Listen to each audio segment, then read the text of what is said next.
Nazo remercier Vox of Congo na musala oyo asalaka oyo ekendaka bisika nyonso ndenge akontribuaka po komba pe ekende liboso. Merci pour la contribution na bino.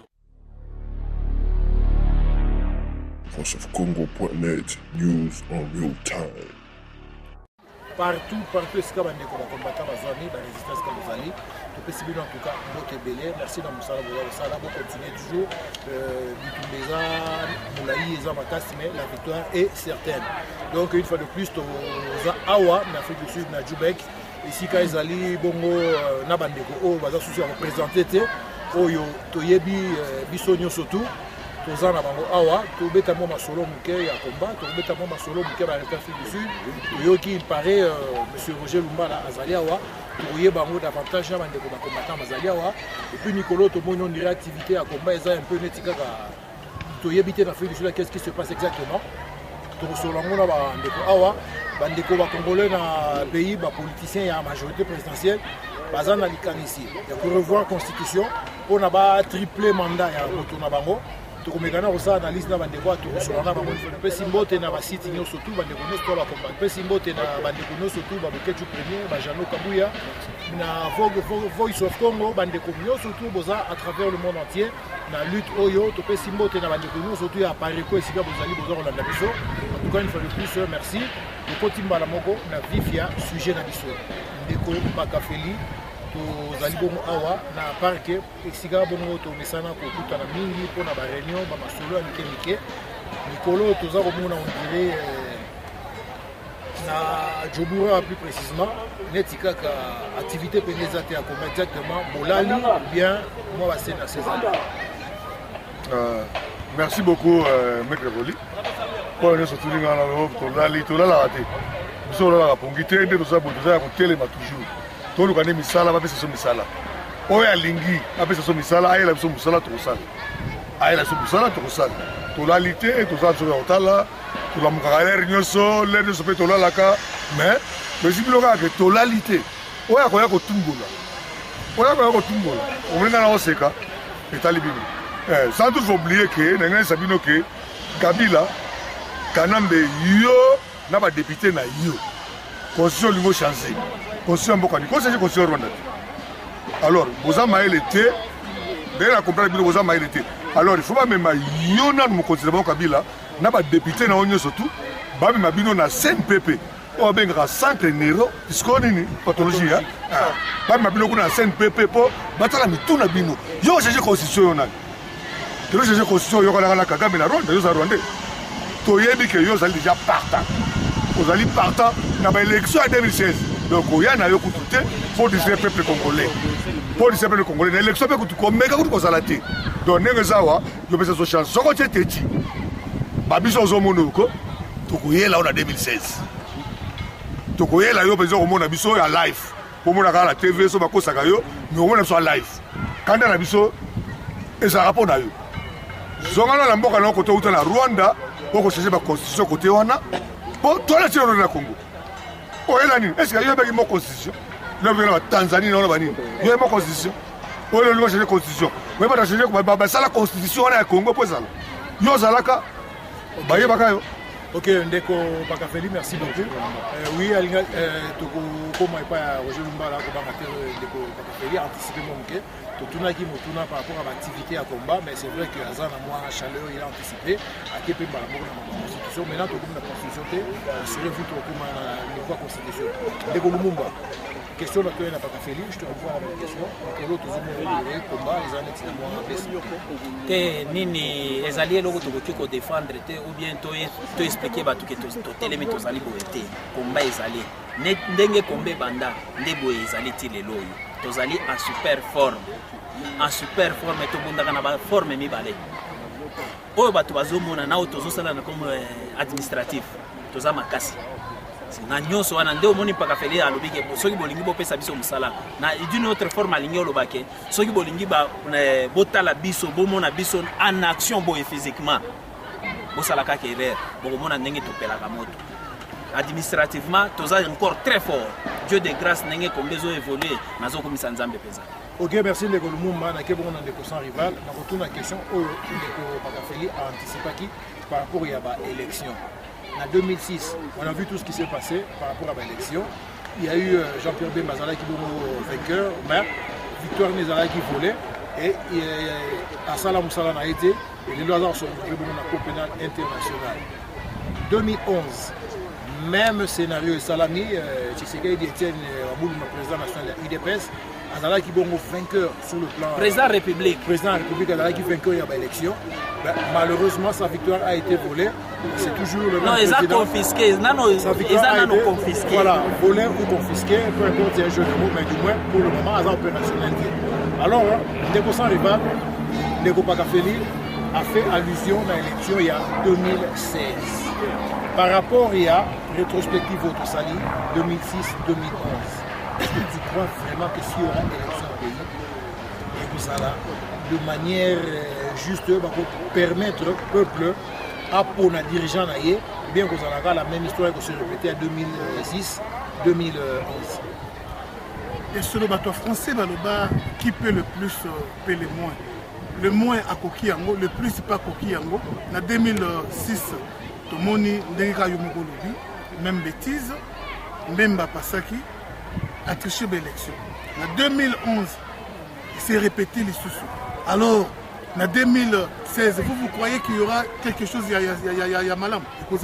Alors nous, on ne croit pas aux élections. On a bisso. Il faut vraiment Moutoua gagner dans nos élections. Toujours on en a zéro. Moutoua gagner dans nos élections. Il y a 2011. Là, c'est vraiment important. Ça, c'est le plan A des choses. Le plan B, ils allaient peut-être vous allez surpris à copier cette information. Hier, on a bien à Keville, on a commis na ville, on a gagné à la Congolais. Azarana ba shop nae a uti ko somba shop mususu voisin shop auto somba voisin za chinois na yebisi ke bino ba congolais bona mbongo ebele. Qu'est-ce qu'il éprouve abi une femme congolaise répondant au nom d'Olive a payé commande il y a 32 000 pièces de bilamba. Alors sur 32 000 et puis c'est déjà bon capital il y a côté ka business wana abandi ya ko sala maintenant à silisi ya monter. Alors, ndeko congolais wana azaki vraiment curieux yako mona nini pièce wana otala échantillon ya pièce wana tozalaki na ye elongo na vanda kikimia babimiseli biso pièce la mande ko na ngai elongi ya Olive bakomi candidate 2016 bandeko likolo ndeko Sans Rival avant que continue mamozo oza sérieux likolo eza komona ngai c'est eza komona ngai Bible na simbaka soki na kosi Zambé nanga yebi na kota la prison na bimaka pas non parce que to naza forte mais zali pour le boko Zambé zali kolona ngai. Alors ndeko na ngai elamba puis c'est lamba Olive Lembe bati na c'est pour l'avenir du Congo likolo a candidate d'élection bandeko na ngai téléphone ezalaki nazo téléphone na filmer ndeko chinois wana avant même chinois na aloba congolais ezalaki na bi keba des chinois na lobby mutu oyo apesi commande wana aboyi avec force un mutu ayeba ngote et d'aider à mon appel à wana te. Dans les cas contraires nako kangama. Donc je serai sous poursuite judiciaire. Yango moyen ya kozoba image ezate mais ba congolais ba combattant oyo balingi awa tokoki na bango tina shop wana. Bango mo ba mimonela, bango mo pe ba miyokela, mais na mayele na ndenge ya combattre. Alors voilà information na ko pesa bandeko. Tant que tout préparer plan A ya makambo mais bango ba na plan B. Tout ça là vraiment mayele makasi. Il politique kanamba se préparer na ba angle nyonso. Na ba angle nyonso. Ce qui révise la constitution et simbité à okena plan ya bo. Ce qui côté qu'on est simbité à rotinda Olive. Ce qui côté Olive et simbité à okenebo. Alors nous on a intérêt il y a qu'on se préparer cette fois-ci formule échanger vraiment mettre Oli Lumumba va combattre Tozawa formule ya combat il faut échanger parce que nous voulons bien que constitution ou pas état libisoté mais au état libisoté ali départ ya kanam. Voilà, merci beaucoup Ndeko Sans Rival pour la news au Tigo Pesabiso. Donc selon news selon toi, selon news au so to sali moi pas selon toi mais ce qui to sali moi analyse, il y a news au Tigo Pesa c'est-à-dire que en 2011 Kanambe ne peut pas se représenter mais à pistonner peut-être moi si Wanezali plan A. Na plan A ezali na A na petit A na petit B. Petit A yango na petit B ezali. Nanga Olive azawana oyo ndeko na Lumumba benga kasingi. Aza déjà mokufi. Nenga Zawana. Soki, Bacheye, et ça pour ça, une année, 2 ans, alors va récupérer pouvoir dans Bango. Parce que Babi Kaokufanaï. Kaokufanaï. Olive va sur la longue vitesse, Nenga Zawana. Azo vivre dans Bakissi. Alors, Bayebi bien, va calculer en union très bien que même sur le PC pouvoir. On sait le mandat plainté. Bako. N'est pas ça Bizimungu na Rwanda, mais Pasteur Bizimungu, le vrai président Zaki Kagame, mais Babimisaki Bizimungu. N'est pas comme ça l'olive. Ok, merci Nekosan Rival. Nous sommes retournés bon repas avec John Sokoro, où tous en bon awa avec Neko John Sokoro, tu remets ta bonne soirée à Lumala Roger. Wazala qui est bon parlementaire, qui n'a pas se retrouver dans la direction il y a M23 où ils allaient qui bon mouvement rebelle où il y a qui pour participer à la destruction, balkanisation, pillage, tuerie, crime, assassinat dans Katiambo Canabiso. Et semble-t-il que Neko Roger Lumala a se retrouvé dans le sol sud-africain. Alors, Neko John Sokoro, par rapport à Moutouna Onakinyo, pour le Bimini. Merci Mingi. Oboni nazongi kaka ndenge Lumumba oto le Bagabuya.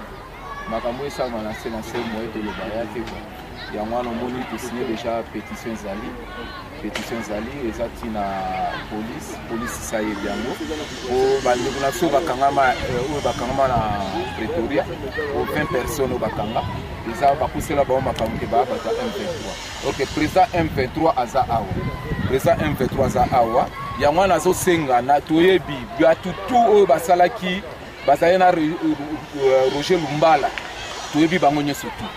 Donc ezali pasi mingi bakanga bisaka bakene déjà Uganda na Roger Lumbala. Po bango tout ba bata M23. Po to mona te ba innocent na biso baza kuna na prison. Bango ba ofete ba otambula. Donc tokokanga Roger Lumbala, tokokanga la bandeko wana o bazali na Roger Lumbala. Le gouvernement sud-africain va libérer bandeko na biso bazaku. C'est-à-dire, ils présentation, il y a M23. Si nous parlons de M23, on voit celui qui est après, qui est Sultani Makenga. Non, pas Sultani Makenga, l'autre c'est Pasteur Bishop Runiga. Après Runiga, c'était Roger Lumbala. Roger Lumbala, c'est un sort sud-africain. Si comme minute où ils allaient, au moment où service n'a travaillé, et c'était le 10 au en Afrique du Sud. Tout ebina no bisika zalité. Préparatif ezali ya kokende kozwa Roger Lumbala na ndako azovanda tokende tigela police sud-africaine. Mais les marches ils ont salé très bien. D'ici là, Moussa les a la kitoko. Oui, Neko Pakafeli, peut-être au Baksa. Merci beaucoup, mec Roli. Nengala Bagam, que pour Roger Lumbala. Roger Lumbala, yo, aux élections députés, va bombarder chaîne na yo. Ngai na sekrakasa na mboko yo. On a contribué na malheur na yo. Utile leur contribution na biso ba combattre Afrique du Sud. Après finga biso. Leur finga biso. Il fallait un exil en Afrique du Sud. Pour que tu aies des Congolais, les gens qui sont pour que tu aies des combattants, des Congolais, pour que tu aies des Congolais en tant que Congolais. Pour que tu aies des Kagame, un Rwandais. Pour que tu aies des Congolais, dans l'Est, au violé des femmes, il y a un leader, il y a M23. Tu vas souffrir 20 dans Pretoria, dans la prison à Nilo. Donc, il y a un homme qui subir peine dans le candidat. Partout en Afrique du Sud, sur la monnaie au Kangam, colonel Azanjo au courant. Oko kangama olingo lingati soba kangiote bakanga ya ataka kasha sika dems bozo la kasha sika botongo batongela biso ya ba botongo kasha sika soki la kangiote ngam lokota kasha sika. OK, merci Pakafeli oui na zapé na ndikola yepe asa sûrement na eloko ya kobatia par rapport à nous que dans ngala zolo ba en tant que membre ya Al-Qaïda l'alité est toujours ingeta. Oya kanisi ke aikade limo na terrain limo était to changer stratégie to comme na stratégie B au mona on a ba action na zolo ba sur problème ya Roger Lumbala sino ba viola mama na yote ba viola ndeko na yote yeba bato ba viola na S za ba bande na biso tant ba zo violer zo sala biso passe yo zo que no sangana ba M23 o bato bazo créer des ordres na mboka na biso après yo kima pour CP comme Lukayo, oya osangana biso na ba combattant. Tokozwa na maboko la police sud-africaine est déjà informé. Mutu nyonso akomona Roger Lumbala. Après sa biso adresse Sika Zovanda, hôtel Sika Zolala. Nazolo balisuli kama 2016. De kona oyo akologer ye, oyo akoyamba ye. parce que ezaka la komona te mais ba bao bazoyamba ye wana bawana mpe fo baza lubelisi eloko na oloba ba oyo toyebi mpo jour oyo tozalaka naoloba na Bruno Katopa papa na obanga motutelabunda mpona Congo Bruno Katopa na oloba na Bruno Katopa oyebi tozala na office na yo totuni yo likambo ya Roger Lumbala totuni yo Roger Lumbala owangani mpe bétise osali orespecte Arma Tungulu te orespecte Arma Tungulu te donc il faut ozwa mbano na yo okamati otie Roger Lumbala na car mpo nga kuna yebi na ngai ete ozotambwisa ye mpe ozolakise place Arma Tungulu eyali donc Bruno Katopa okozwa mbano na yo. Ok, merci beaucoup, merci en tout cas. Tu as commis lentement mais sûrement vers la fin à tranche d'Abisso.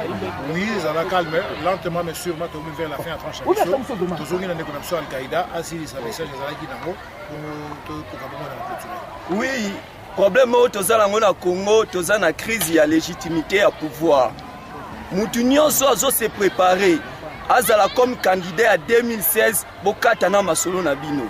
Ba président nyonso tozomona na ba chaîne étranger o baza na Londres na kotanga ba kombo te bozoyeba bino moko bo se préparer boza ba candidat na 2016 pouvoir ezana na maboko ya peuple te tozolinga tozwa parce que Tshisekedi o biso to voter na 2011 baboto le pouvoir par des armes biso pe to rozongo par des armes o nyonso ko ya na idée ya bitumba na Congo to soutenir yeka o boya na idée que o ngai candidat à 2016 to robeta yo bokeba. Merci beaucoup, merci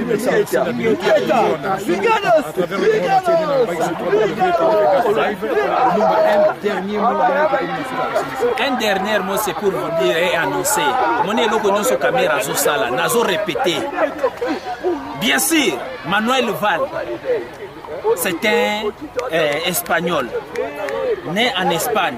Il est devenu français à 20 ans. Il est devenu français. Niwanaza minute au premier ministre de la France. Mais si nous insistons sur caméra zali puissance ou bien objet, on va utiliser pour la balkanisation du Congo. C'est pour cela chaque fois on insiste pour la nationalité naie. Si on a la nationalité, pour le pays on peut acclamer. Tokoboa kele ba flair mais soki mutu azali na nationalité wana te embrasser nationalité na ba sens moko boye mais ye pour induire pays wana na erreur toko dénoncer de plus en plus nazo répéter 1001 fois kamere azande ko na binote. Ok, merci le Mumba, merci le message est passé 5 sur 5. Tout comme pratiquement à la fin à la tranche d'Abisso. Nous sur Bolandi Bisso en tout cas, merci Mingi Nabilo surtout Bolandi Bisso à travers. C'est vrai, Ezali que en 2016, nous avons aucune élection. Est-ce que vraiment c'est important? Au tirer les leçons à passer. En 2016, on a vu comment ça s'est passé. En 2011, on a vu comment ça s'est passé.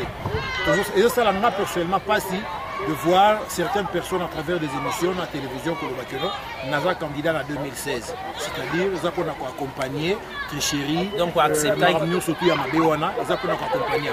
Une fois de plus, merci à Mabéwana, surtout à Makiawa, pour commune à Souka Tranche Rabisso. Merci beaucoup. VoiceOfCongo.net, news on real time.